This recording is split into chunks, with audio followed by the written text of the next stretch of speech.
হে জগতবাসী, আজ আমি শামীম আলী চিশতি আপনাদের সামনে আরও একটি আলোচনা নিয়ে হাজির হইলাম।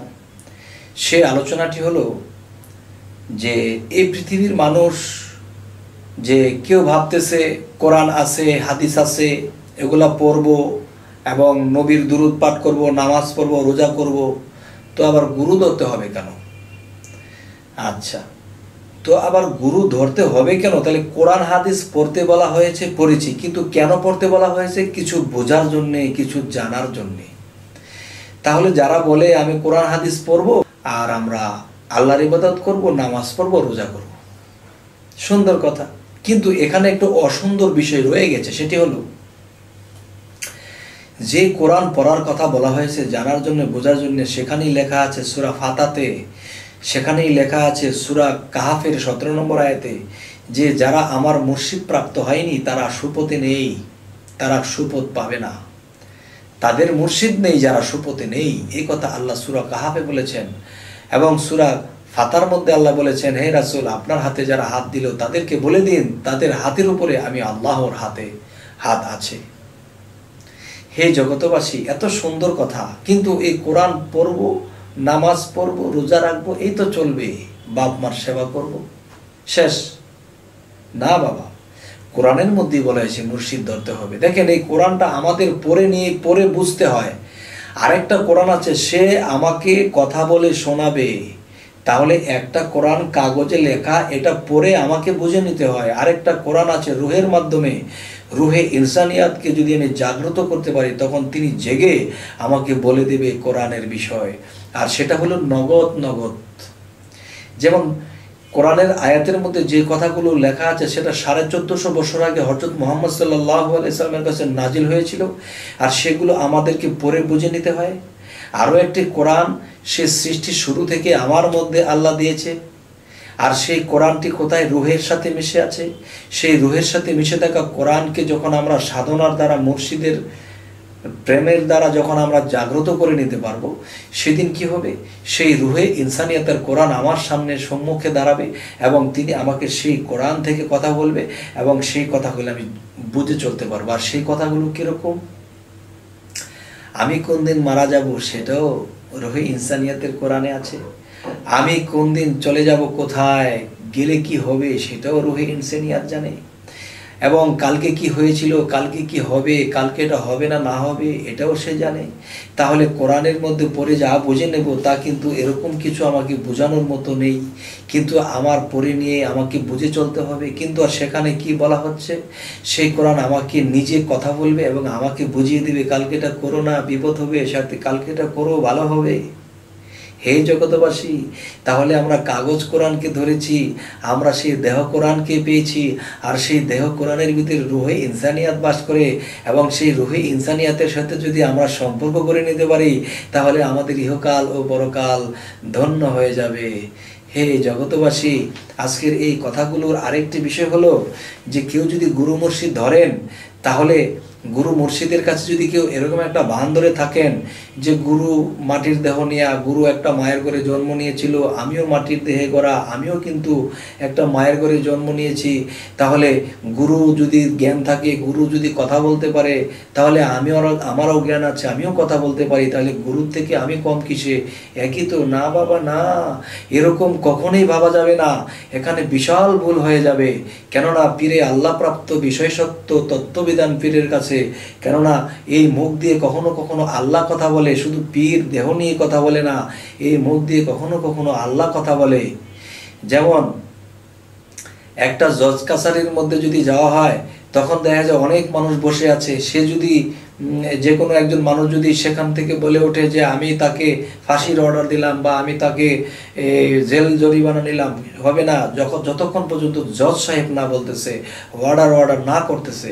তাহলে বোঝা গেল কি যে তিনির মধ্যে একটা বিশাল ক্ষমতা কাজ করতেছে। সে হাতুড়ে 3টা বাড়ি দিয়ে যদি বলে যে হ্যাঁ তাকে ফাঁসির কাস্টে নেওয়া হোক বা তাকে জেল জরিমানা করা হোক, তখনই কিন্তু কার্যকর হবে। তেমনি করে যে একজন পীর, দেখবেন যে আপনি মাটির দেহে গড়া একজন মানুষ, আপনি একজন জ্ঞানী ব্যক্তি, আপনারও জ্ঞান আছে, পীরেরও জ্ঞান আছে। না বাবা, এরকম কোনোদিন ভাববেন না।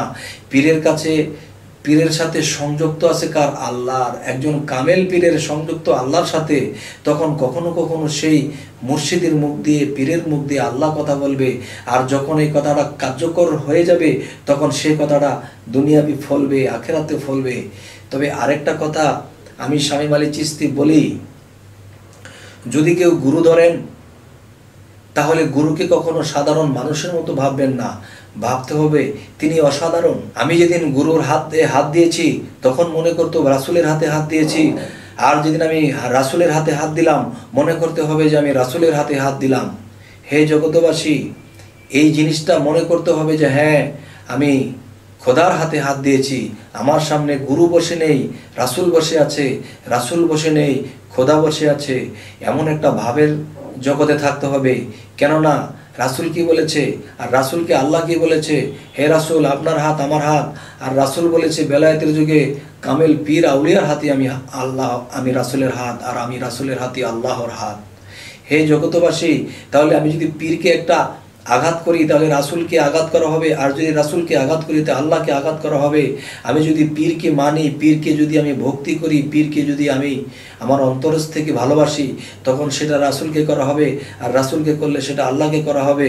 হে জগতবাসী, যে এই পৃথিবীতে যদি কোনো ভক্ত বায়াত হইতে চান, তাহলে কামেল একজন পীরের কাছে বায়াত হবেন অবশ্যই। কিন্তু বায়াত যে হবেন, কিন্তু বায়াত হলেই হবে না। মনে করতে হবে যে আমার পীরের কাছে আমি একটা শিশু, আমি অজ্ঞান, আমি কিছু বুঝি না। পৃথিবীতে থেকে আপনার অনেক জ্ঞান যদি হয়েও থাকে, মনে করতে হবে আপনার কোনো জ্ঞানই নেই, আপনি অজ্ঞান। যখন আপনার এই খাতাটা, আপনার হৃদয়ের খাতাটা, জ্ঞানের খাতাটা যখন খালি রাখতে পারবেন, তখন সেই খালি জায়গায় কিছু লেখা যাবে। আর যদি লেখার উপর দিয়ে কিছু লেখা হয়, তখন কিন্তু কোনো লেখাই কাজে আসবে না, দুটোটা লেখাই বাদ হয়ে যাবে। যদি কোনো ভক্ত নিজেকে নিষ্পাপ এবং নিজের মধ্যে জ্ঞান শূন্য না হইতে পারে গুরুর কাছে যাইয়া, তো তখন পর্যন্ত তার হৃদয়ে, তার জ্ঞানের খাতায় কিছু লেখা যাবে না। কেননা যদি ভক্ত মনে করে আমিও কিছু জানি, আমিও কিছু বুঝি, তখন গুরু যখন কিছু একটা বলবে, তখন তার সেই লেখার উপর দিয়ে যখন লেখা লিখবে, না বুঝবে নিজের লেখা, না বুঝবে গুরুর লেখা। তাই সাদা কাগজের মধ্যে লিখতে হয়। তাই গুরুর কাছে যাওয়ার পরে একজন মানুষ অনেক জ্ঞান থাকার পরেও সমস্ত জ্ঞান পিছনে নিয়ে যান, সামনে আপনি হয়ে যান কি নিষ্পাপ, এবং আপনি সামনে হয়ে যান শিশুর মতো, অজ্ঞানী হয়ে যান। তখন গুরু যখন আপনার খাতাটাকে সাদা দেখবে, তখন সেই সাদা জায়গার মধ্যে কিছু লিখে দেবে। সারা জীবন যে আপনি কত কিছু লিখেছেন, এই লেখায় কোনো কাজে আসবে না। গুরু যেই লেখাটা লিখে দিল, এই জিনিসটা যখন আপনি মানবেন এবং করবেন, ইনশাল্লাহ একদিন আপনি আউলিয়া হবেন ইনশাআল্লাহ। আল্লাহ বলেছে যে আমি কখনো কখনো গুরুর হাত দিয়ে লিখি, আমি কখনো কখনো মুর্শিদের মুখ দিয়ে কথা বলি। হে জগতবাসী, আজকের এই কথাগুলো আমি আপনাদেরকে হাত জোর করে বলছি। যদি কেউ পৃথিবী থেকে মুক্তি চান, পৃথিবী থেকে কেউ আউলিয়া হতে চান, পৃথিবীতে আপনারা কেউ ওরকম আল্লাহর সাথে মিশতে চান, তাহলে এই ভক্তির মূল্য দিয়ে আপনারা আমার এই কথাটা নেবেন যে গুরুর কাছে গেলে তখন সেই গুরুর কাছে যাওয়ার সাথে সাথে আপনারা শিশুর মতো হয়ে যাবেন, অজ্ঞানীর মতো হয়ে যাবেন, এবং তাকে ভক্তির সাথে থাকবেন।